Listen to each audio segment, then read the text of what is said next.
പത്മനാഭം നമാമി.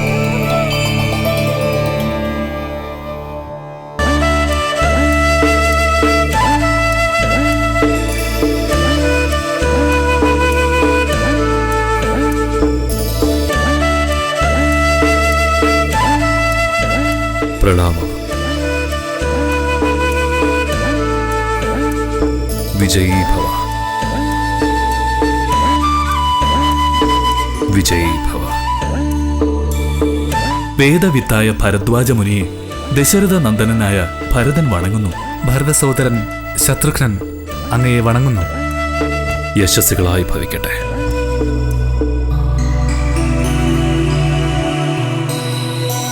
കുമാര, അയോധ്യാധിപതിയായി രാജ്യഭാരം നടത്താൻ നിയോഗിക്കപ്പെട്ട അങ്ങ് എന്തിനാണ് ഈ വേഷം ധരിച്ചിരിക്കുന്നത്? മുനിഗണങ്ങൾ വസിക്കുന്ന ഈ തപോഭൂമിയിലേക്ക് എന്തിനാണ് അങ്ങ് പുറപ്പെട്ടു വന്നത്? അല്ല മഹർഷേ, അവിടുന്നും ഒപ്പം വന്നിട്ടുണ്ടല്ലോ. എന്താണാവോ ആഗമന ഉദ്ദേശം? ഭരദ്വാജ മഹർഷി, എല്ലാം ഭരതകുമാരൻ്റെ തീരുമാനമാണ്. കുമാരൻ്റെ തീരുമാനം ശരിയാണെന്ന് ബോധ്യമായതുകൊണ്ടാണ് നാം കുമാരനെ അനുഗമിച്ചത്. എല്ലാം കുമാരൻ തന്നെ പറയും. പറയൂ ഭരതകുമാര. മഹർഷേ, എല്ലാം അറിയുന്നവനാണ് അങ്ങ്. എങ്കിലും എന്നോട് കാര്യങ്ങൾ ചോദിക്കുന്നത് അങ്ങയ്ക്ക് എന്നോടുള്ള വാത്സല്യം കൊണ്ടാണെന്ന് ഞാൻ വിചാരിക്കുന്നു. ഞാൻ പറയുന്നത് അങ്ങ് വിശ്വസിക്കണം. കൈകേയി ശ്രീരാമചന്ദ്രന്റെ രാജ്യാഭിഷേകം മുടക്കിയതും രാമജ്യേഷ്ഠനെ കാട്ടിലേക്ക് അയച്ചതും ഞാൻ അറിഞ്ഞിട്ടല്ല. മഹാരാജാവായ രാമൻ ജീവിച്ചിരിക്കെ എനിക്ക് രാജ്യം കൊണ്ട് എന്ത് നേട്ടം? ഞാൻ എല്ലായ്പ്പോഴും രാമഭക്തനും രാമദാസനുമാണ്. നന്നു കുമാര, നന്ന്. രാമഭക്തി പോലെ മോക്ഷപ്രദമായ മറ്റൊരു ഉപാധിയില്ല. അങ്ങയുടെ ഈ രാമഭക്തി എല്ലാവർക്കും മാതൃകയാണ്. അങ്ങനെയല്ലേ വസിഷ്ഠ മഹർഷി? ഭരദ്വാജ മുനി പറഞ്ഞത് സത്യമാണ്. ലോകം അറിഞ്ഞിരിക്കേണ്ട സത്യം, അറിഞ്ഞുകൊണ്ടിരിക്കുന്ന സത്യം. ഭരതകുമാരൻ അത് നേരത്തെ അറിഞ്ഞിരിക്കുന്നു. അതേ ഗുരു, ശ്രീരാമചന്ദ്രന്റെ മഹത്വങ്ങൾ പാടിപ്പുകഴ്ത്താൻ ജന്മങ്ങൾ തന്നെ വേണ്ടി വന്നേക്കും. പക്ഷേ ആ മഹത്വത്തിന് മുന്നിൽ വിനീതനാകാൻ നിമിഷങ്ങൾ മതി. തീർച്ചയായും. ആ വിനീത ഭാവത്തോടെയാണ് ഞാൻ ശ്രീരാമചന്ദ്രനെ കാണാൻ പുറപ്പെട്ടിരിക്കുന്നത്. അദ്ദേഹത്തിന്റെ അടുത്ത് പോയി ആ ഭഗവത് ചരണങ്ങളിൽ വീണ് രാജകീയ മുദ്രകൾ സമർപ്പിക്കണം.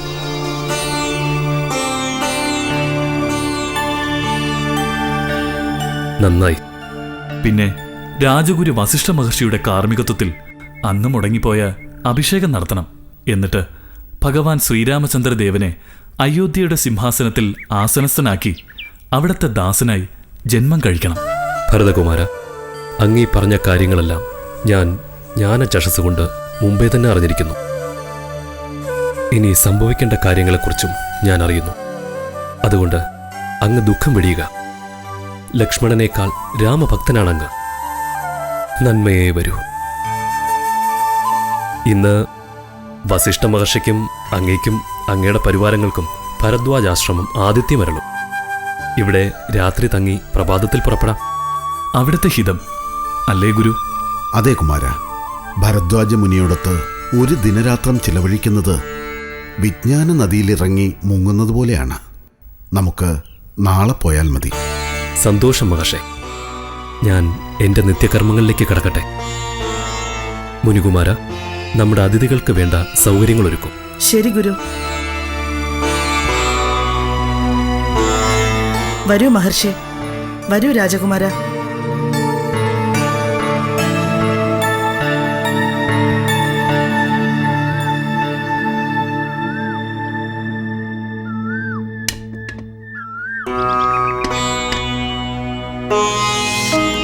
എല്ലാം അരുൾ ചെയ്ത വണ്ണമെനിക്കതിനില്ലൊരു വൈമുഖ്യമെന്നു ഭരതനും കാൽ കഴുകി സമാജമ്യ മുനീന്ദ്രനും ഏകാഗ്രമാനസനായ തിവിദ്രുതൻ ഹോമഗേഹസ്തനായി ധ്യാനവും ചെയ്തിതു കർമ്മണ ശാസ്ത്രദൃഷ്ടേന വസിഷ്ഠനെ സമ്മോദമോടു പൂജിച്ചിതു മുമ്പിനാൽ പശ്ചാത് സസൈന്യം ഭരതം സസോദരം ഇച്ഛാനുരൂപേണ പൂജിച്ചനന്തരം ആശ്രമാങ്കണത്തെക്കാൾ നമുക്ക് പ്രിയം ഇവിടെയാണ്. നാം വേദവചാരത്തിന് വന്നിരിക്കുന്നത് ഇവിടെയാണ്. വസിഷ്ഠ ഗുരു പറഞ്ഞു, അങ്ങ് വേദവിജ്ഞാനത്തിന്റെ അറ്റം കണ്ടവനാണെന്ന്. കുമാരൻ ആ പറഞ്ഞത് സത്യമാണ്. വേദവിജ്ഞാനത്തിന്റെ അറ്റം കണ്ടിട്ടുണ്ട്, അതിനപ്പുറം ഒന്നും കണ്ടിട്ടില്ല. ക്ഷമിക്കണം മഹർഷേ, ഞാൻ ആ ഒരു അർത്ഥത്തിൽ പറഞ്ഞതല്ല. കുമാരൻ എന്താണ് ഉദ്ദേശിച്ചതെന്ന് നമുക്ക് മനസ്സിലായി.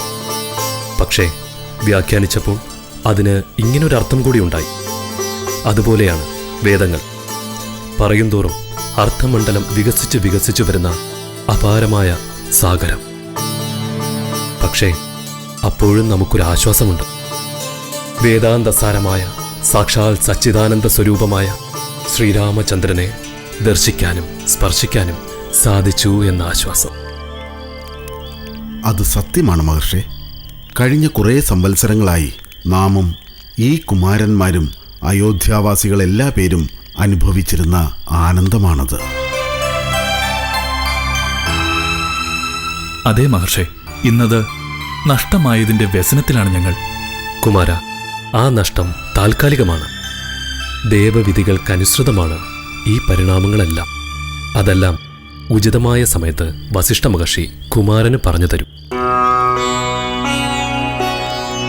തൃപ്തരായി തത്ര ഭരദ്വാജമന്ദിരേ സുപ്തരായ രാമരാവതി സന്നിഭേ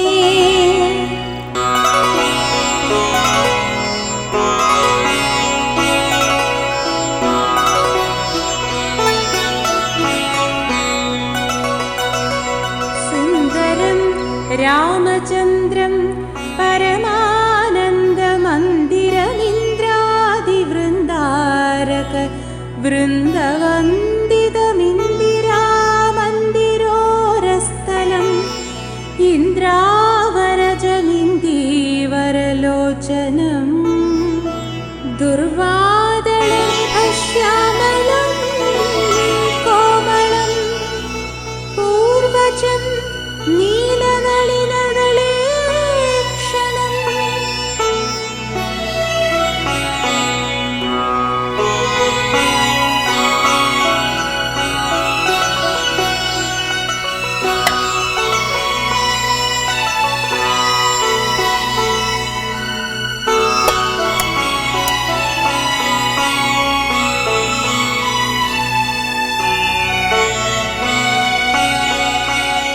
ലക്ഷ്മണ, മുനികുലം മാത്രമാണിവിടെ നമുക്ക് ചുറ്റും.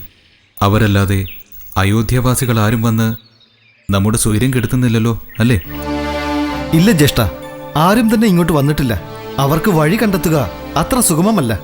അതെ അതെ, ചിത്രകൂടം പോലൊരു സ്ഥലം കണ്ടെത്താനായത് എന്തുകൊണ്ടും നന്നായി. ആരും ഇങ്ങോട്ട്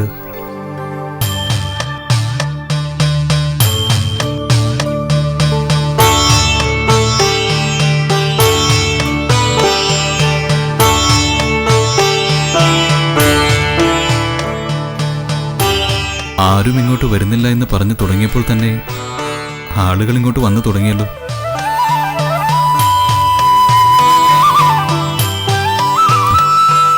ദേവി, അത് ഭരതനാണല്ലോ. വസിഷ്ഠ ഗുരുവും ശത്രുഘ്നും ഒപ്പം ഉണ്ടല്ലോ. അതെ,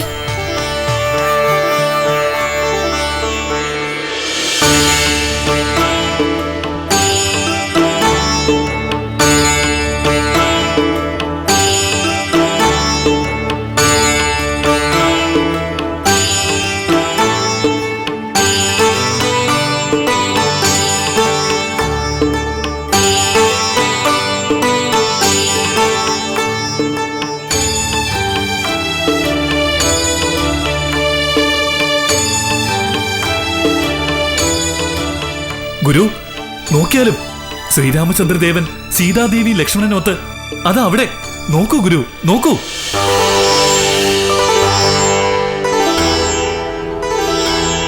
കാണുന്നുണ്ട് ഭരത, എല്ലാം നാം കാണുന്നുണ്ട്. വരൂ, എല്ലാവരും വരൂ.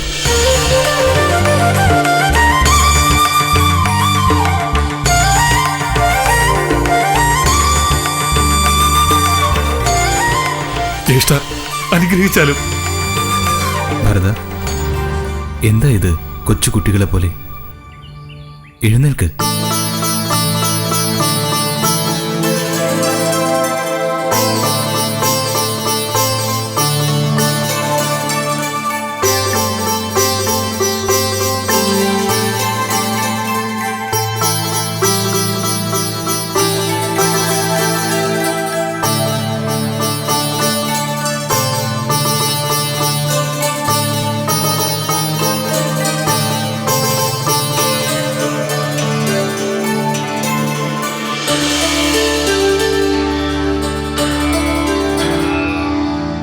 എന്താ ഉണ്ണി ഈ വേഷത്തിൽ?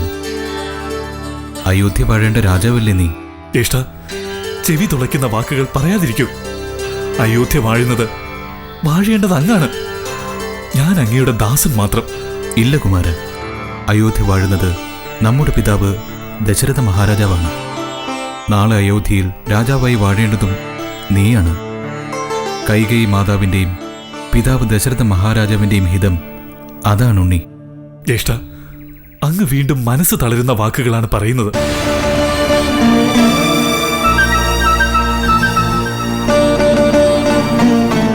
വസിഷ്ഠ മഹാമുനി, നമ്മുടെ കുലഗുരുവായ അവിടെ നന്ദി മൗനിയായിരിക്കുന്നു.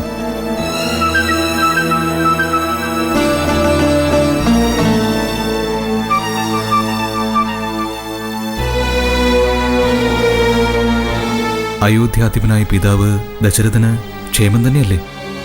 എന്റെ വേർപാടിൽ അദ്ദേഹം ദുഃഖിതനാണോ? എന്താണ് എന്നോട് അറിയിക്കുവാനായി അദ്ദേഹം പറഞ്ഞയച്ചത്?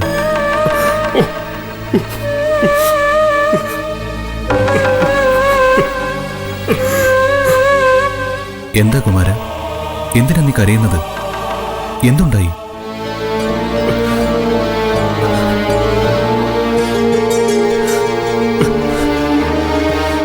പറയൂ ഭരതകുമാര, പറയൂ.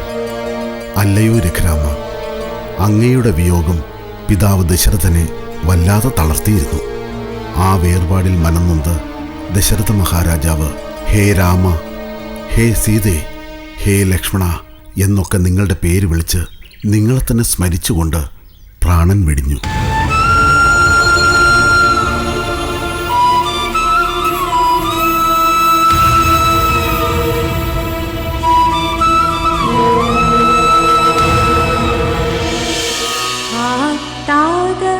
മാം പരിത്യജ്യ വിധിവശാലേ ദുരുദിക്കിനു പോയിതയ്യോ ഭവാൻ. ഹാ ഹതോഹമനാഥോസ്മി മാമിനി സ്നേഹേന ലാളിപ്പദാരനുവാസരം.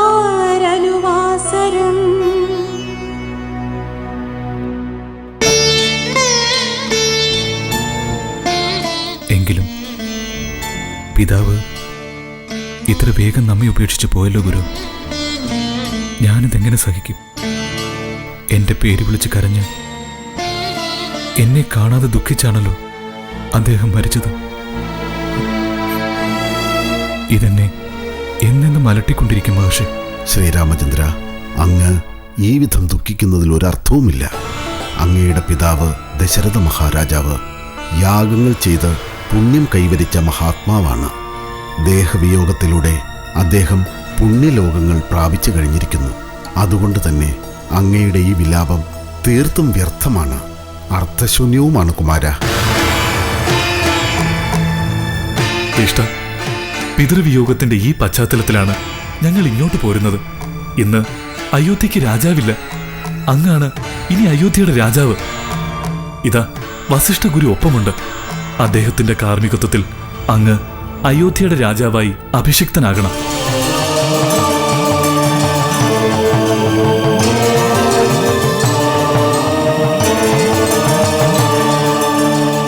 കിരീടം തുടങ്ങിയ രാജകീയ ചിഹ്നങ്ങൾ ഞാൻ ഒപ്പം കൊണ്ടുവന്നിട്ടുണ്ട്. അത് സ്വീകരിച്ച് രാജ്യഭാരം കൈയേറ്റാലും അങ്ങയ്ക്കിത് വനവാസത്തിനുള്ള കാലമല്ല.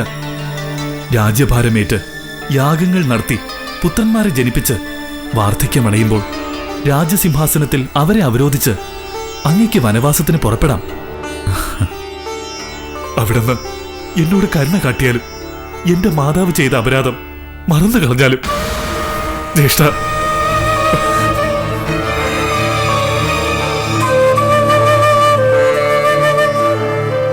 ഭരത, പ്രിയ സഹോദരൻ, നീ പറയുന്നത് തികച്ചും സത്യമാണ്. പക്ഷേ പിതാവ് എന്നോട് കൽപ്പിച്ചത് 14 വർഷം വനത്തിൽ താമസിച്ചതിനു ശേഷമേ അയോധ്യയിലേക്ക് മടങ്ങാവൂ എന്നാണ്. നിനക്ക് രാജ്യവും എനിക്ക് വനവുമാണ് പിതാവ് വിധിച്ചത്. അച്ഛൻ്റെ വാക്കുകൾ സഫലമാകണം. അതിന് നീ അയോധ്യ വാഴണം. ഞാൻ ദണ്ഡകാരണ്യമാണ് കൊള്ളാം. ജ്യേഷ്ഠ, പിതാവ് മൂഢബുദ്ധിയും സ്ത്രീക്ക് വഴങ്ങുന്നവനുമായതുകൊണ്ടാണ് അങ്ങനൊരു വാഗ്ദാനം നൽകിയത്. അങ്ങത് ഗൗരവത്തോടെ കാണേണ്ടതില്ല. തെറ്റ്. നീ പറയുന്നത് തെറ്റാണ് ഭരത. പിതാവ് തൻ്റെ സത്യം പാലിക്കുകയായിരുന്നു. ദൃഢവ്രതരായ പുരുഷന്മാർ അസത്യത്തെ നരകത്തെക്കാൾ ഭയപ്പെടുന്നു. ഞാനും അതുതന്നെയാണ് ചെയ്യുന്നത്. പിതാവിന് നൽകിയ സത്യം പാലിക്കുന്നു. അങ്ങയുടെ നിശ്ചയം അതാണെങ്കിൽ ഞാൻ മറ്റൊരു നിശ്ചയം അറിയിക്കുന്നു. 14 സംവത്സരം ജടാവൽക്കലങ്ങൾ ധരിച്ച് ഞാനും കാട്ടിൽ വസിക്കുന്നതാണ്. അങ്ങ് അതിന് അനുവദിക്കുന്നില്ല എങ്കിൽ അന്നപാനാദികൾ ഉപേക്ഷിച്ച് ഞാൻ പ്രാണൻ വെടിയും.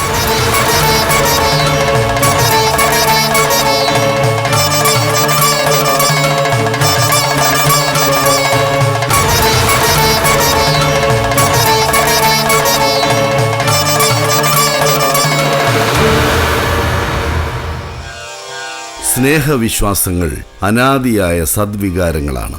സഹോദരനു വേണ്ടി ത്യജിക്കാനും പിതാവിനെ അനുസരിക്കാനുമുള്ള മനോഭാവവും അതിവിശിഷ്ടം തന്നെയാണ്.